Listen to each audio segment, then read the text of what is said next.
বিসমিল্লাহির রহমানির রহিম। মহাস্থানগড় ছিল প্রাচীন বাংলার রাজধানী পুণ্ড্রনগরের দুর্গ নগর।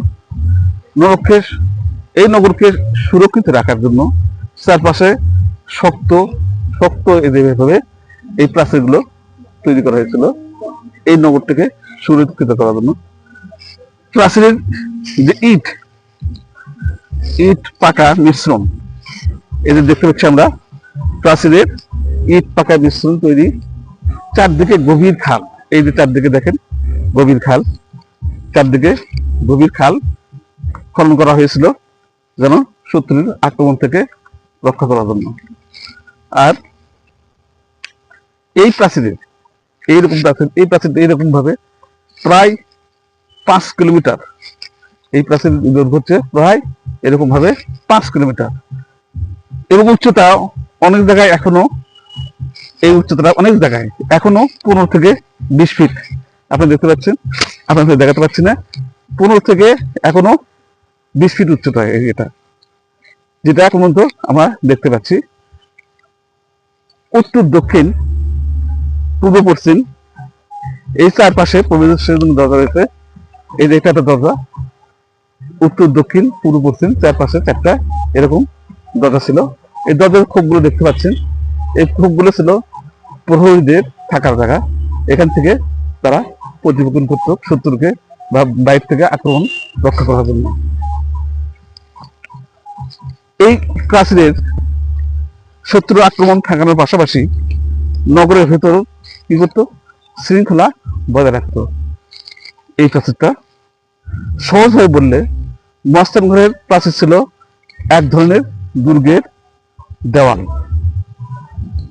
যা নগরকে শত্রুতার হাত থেকে রক্ষা করত এবং প্রাচীন সভ্যতার শক্তি ও সমৃদ্ধির পরিচয় বহন করত। ধন্যবাদ বিন্দু। আমরা এখন দাঁড়িয়ে আছি মহাস্থানগড় প্রাচীর একেবারে শেষ প্রান্তে বলা যাবে না, এখান থেকে আরো উপরে যাওয়া যায়, আরো দূরে, অনেক দূরে পর্যন্ত এই প্রাচীরটা বিস্তৃত, কিন্তু আমাদের অনুমতি নেই, বুঝতে পারছেন এখানে বেড়া দেওয়া আছে। এই প্রাচীরের পাশে দাঁড়িয়ে আমরা যেন ফিরে যাচ্ছি 1000 বছরের ইতিহাসে বা 1000 বছরের পূর্বে।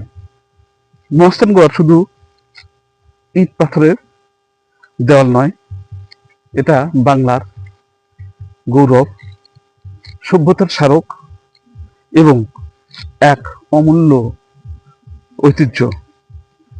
এই দুর্গনগর একসময় ছিল পুণ্ড্র নগরীর রাজধানী। এখান থেকে শাসিত হতো বৃহত্তর অঞ্চল, চলত রাজনীতি, ব্যবসা বাণিজ্য ও সংস্কৃতির অগ্রযাত্রা।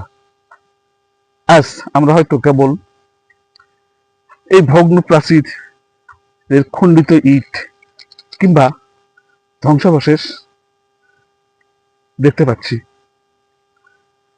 কিন্তু এসব নিদর্শন আমাদের মনে করিয়ে দেয় কত শক্তিশালী ছিল ওই ভূমির ইতিহাস, কত সমৃদ্ধ ছিল এই ভূমির ইতিহাস, কত সুন্দর ছিল এই মহাস্থানগড়ের ইতিহাস। আমাদের পূর্বপুরুষদের জ্ঞান এবং ও শিল্প সংস্কৃতি কত সুন্দর ছিল। আমার বিশ্বাস এ ধরনের ভ্রমণ শুধু বিনোদনের জন্য নয়, বরং শিক্ষা ও অনুপ্রেরণার উৎস।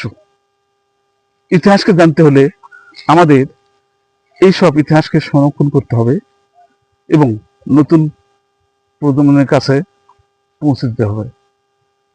আজকের মতো এই যাত্রা এখানে শেষ করছি।